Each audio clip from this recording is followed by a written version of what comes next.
날마다 솟는 샘물과 함께하는 오늘의 큐티 시간입니다. 6월 10일 금요일, 오늘의 말씀은 마태복음 9장 32절에서 38절 말씀입니다.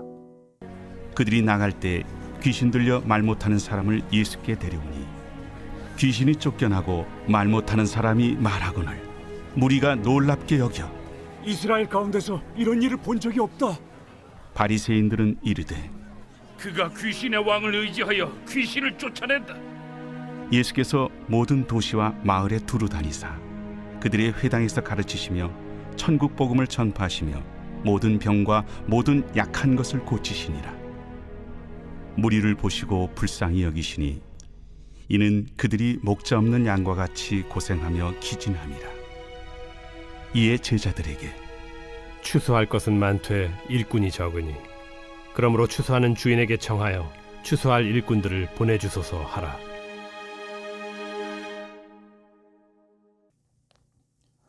새로운 아침입니다. 여호와 로이, 하나님은 우리의 목자이십니다. 에스겔 34장을 보면 자기 양떼를 돌보지 아니한 목자에 대한 말씀이 기록됩니다. 주 여호와께서 이같이 말씀하시되 자기만 먹는 이스라엘 목자들은 화 있을진저 목자들이 양떼를 먹이는 것이 마땅하지 아니하냐. 목자가 없으므로 그것들이 흩어지고 흩어져서 모든 들짐승의 밥이 되었도다. 내 양떼가 노략거리가 되고 모든 들짐승의 밥이 된 것은 목자가 없기 때문이라. 내 목자들이 내 양을 찾지 아니하고 자기만 먹이고 내 양떼를 먹이지 아니하였도다. 삼위 하나님께서는 그때나 지금이나 참 목자를 찾고 계십니다.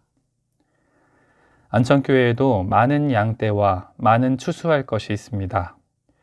그래서 양떼를 돌보고 추수를 하기 위해 많은 재직과 목자와 일꾼도 세우고 있습니다.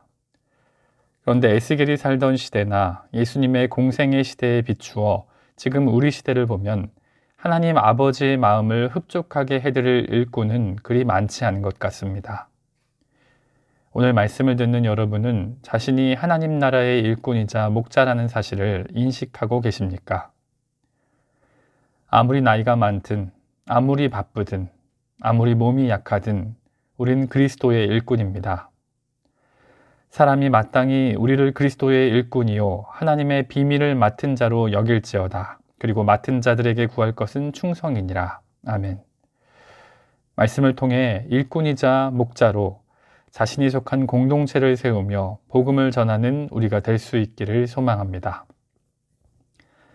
우리는 마태복음 5장에서 7장까지 산상수훈을 통해 예수님의 가르치시는 사역을 살펴보았고 8장과 9장에서는 예수님의 고치시는 사역을 살펴보았습니다. 오늘 살펴본 9장의 마지막 단락은 고치시는 사역을 마무리하고 복음 전파 사역을 시작하는 막간과 같은 부분입니다. 오늘 본문은 7절밖에 안 되지만 4개의 소단락으로 구분할 수 있습니다. 먼저 32절로 33절은 말 못하는 사람을 고치심, 34절은 바리새인들의 반응, 35절은 예수님의 사역 요약, 그리고 36절로 38절은 목자와 추수할 일꾼 이야기입니다. 그럼 순서에 따라 말 못하는 사람을 고치시는 이야기와 바리새인의 반응부터 살펴보겠습니다. 어제 본문에서 눈을 뜬 두 맹인은 예수님께서 집을 나갈 때 귀신 들려 말 못하는 사람을 예수께 데려왔습니다.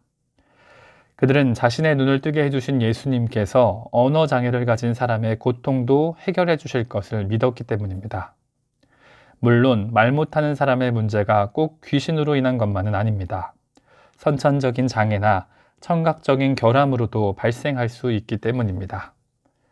하지만 만물의 창조주이신 예수님께서는 그 사람을 보시고 그 장애가 귀신으로 인한 문제임을 간파하셨기에 귀신을 쫓아내시고 문제를 해결하셨습니다. 이에 주변에 있던 많은 사람은 놀랍게 여기며 이런 일을 이스라엘 가운데 본 적이 없다고 고백했습니다. 실로 그들의 고백이 사실인 것은 맹인이 눈을 뜨고 말 못하는 자가 노래하는 것은 종말 때나 일어날 일로 성경에 기록됐기 때문입니다. 이사야 35장에는 그때 맹인의 눈이 밝을 것이며 못 듣는 사람의 귀가 열릴 것이며 그때 저는 자는 사슴같이 뛸 것이며 말 못하는 자의 혀는 노래하리니 이는 광야에서 물이 솟겠고 사막에서 시내가 흐를 것임이라 라고 기록하고 있습니다. 그러니 백성들은 놀랄 수밖에 없었던 것입니다. 놀라운 기적을 본 많은 무리는 하나님을 경외하고 찬송할 수 있었지만 꼭 모두 그런 것은 아니었습니다. 34절을 보면 바리새인들의 반응이 기록됩니다. 이들은 예수님께서 귀신의 왕이자 사탄인 바알세불의 이름으로 귀신을 쫓는 것이라며 질투와 시기와 열등감을 표출했습니다. 그들은 예수님께서 행하신 하나님의 표적을 귀신의 이적으로 치부함으로 예수님과 그분을 보내신 하나님께 극단적인 도전을 한 것입니다. 바리새인들은 이스라엘의 종교 지도자였지만 안타깝게도 하나님의 나라를 볼 눈도 마음도 없었던 것입니다. 이어서 우린 35절로 38절까지 예수님의 사역을 요약한 이야기와 추수할 일꾼 이야기를 살펴보겠습니다. 마태복음 9장 35절은 4장 23절의 내용을 거의 그대로 반복하고 있습니다. 다만 4장에서 예수님이 온 갈릴리를 두루 다니셨다고 표현했다면 9장은 모든 도시를 두루 다니셨다고 표현합니다. 예수님께서는 사역의 지경을 갈릴리로부터 많은 도시로 넓혀가면서 가르치시고 전파하시며 고치시는 사역을 감당했습니다. 그런데 마태는 거의 비슷한 말씀을 4장 마지막과 9장 마지막에 왜 2번이나 반복하여 기록했을까요? 그 이유는 4장 23절로 25절이 제자의 무리를 향한 산상수훈 강론의 전제이듯이 9장 35절로 38절도 12제자 파송과 복음 전파를 위한 두 번째 강론의 전제이기 때문입니다.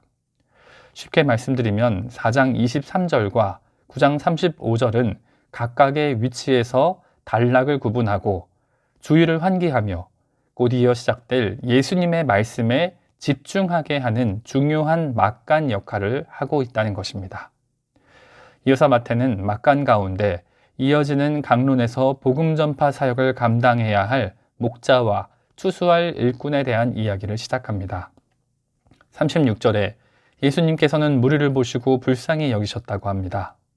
여기서 불쌍히 여긴다는 말의 원어적 의미는 창자가 끊어질 듯 내면에서부터 깊은 연민과 안타까움을 느끼셨다는 것입니다. 예수님께서 그런 마음을 느끼신 것은 무리가 목자 없는 양과 같이 고생하며 기진했기 때문입니다. 고생한다는 말의 본래 의미는 가죽을 벗기고 칼로 써는 고통을 당한다는 뜻이고 기진한다는 말의 의미는 내던져졌다라는 뜻입니다. 즉 이스라엘의 양떼가 하나님의 백성으로 누려야 할 당연한 권리는 누리지 못하고 내던져진 채 세상에 휩쓸려 고통당하고 유린당하며 아파 신음하고 있었기에 창자가 끊어질 듯이 예수님의 마음이 안타까우셨다는 것입니다. 예수님께서 무리를 보시는 마음은 참 목자와 참 일꾼의 마음입니다. 그래서 예수님은 명령하십니다. 추수할 것은 많되 일꾼이 적으니 일꾼을 보내달라고 아버지께 간청하라고 말입니다. 오늘 말씀을 마무리합니다. 오늘 우리는 마태복음 9장 마지막에 기록된 짧은 4개의 이야기를 살펴보았습니다. 예수님께서는 말 못하는 사람에게서 귀신을 쫓고 그를 고치셨습니다. 그런데 종교 지도자 바리새인은 질투와 시기에 눈이 멀어 신성을 모독하는 죄를 범했습니다. 마태는 예수님의 3가지 사역을 요약하며 다음 강론을 준비했는데 그 내용은 참 목자와 추수할 일꾼을 보내달라고 간청할 것을 명령하신 이야기였습니다. 예수님 당시의 이스라엘에는 서기관과 바리새인, 사두개인과 제사장 등 종교 지도자들이 무척 많았습니다. 하지만 그 많은 종교 지도자 중에는 아버지의 뜻을 따라 직접 나서서 추수하며 복음을 전할 일꾼이 없었습니다. 그리고 양떼를 불쌍히 여기는 참 목자도 없었습니다. 그렇다면 오늘 우리 교회도 돌아보길 원합니다. 우리 교회는 교역자와 목자, 장로와 재직회 등 교회 지도자들이 무척 많습니다. 그런데 우리 교회 지도자 중에는 눈물로 주님께서 맡기신 양떼를 목양하고 영혼 구원을 위해 직접 추수에 나설 참 목자가 몇이나 있습니까? 예수님께서는 아버지께 추수할 일꾼을 위해 기도하라고 명령하십니다. 복음 전파와 영혼 구원을 위한 참 일꾼과 목자를 보내주시기를 말입니다. 그런데 모두 기도만 하고 제자리에 앉아 있다면 그것은 결코 예수님께서 원하시는 마음이 아닐 것입니다. 그런 일꾼과 목자가 내 주위에 없다면 바로 내가 예수님이 원하시는 목자와 일꾼이 될 수 있도록 간청하는 것이 예수님의 뜻이기 때문입니다.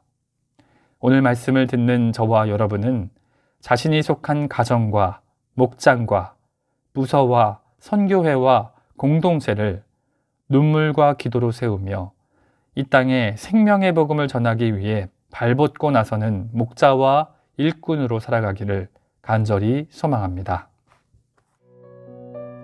함께 주님 가르쳐 주신 기도로 말씀을 마무리하고 개인적인 기도 제목과 자신이 속한 공동체를 위해서 또 한국 교회와 세계 열방을 위해서 기도하기를 원합니다. 하늘에 계신 우리 아버지, 아버지의 이름을 거룩하게 하시며 아버지의 나라가 오게 하시며 아버지의 뜻이 하늘에서와 같이 땅에서도 이루어지게 하소서. 오늘 우리에게 일용할 양식을 주시고 우리가 우리에게 잘못한 사람을 용서하여 준 것 같이 우리 죄를 용서하여 주시고 우리를 시험에 빠지지 않게 하시고 악에서 구하소서. 나라와 권능과 영광이 영원히 아버지의 것입니다. 아멘.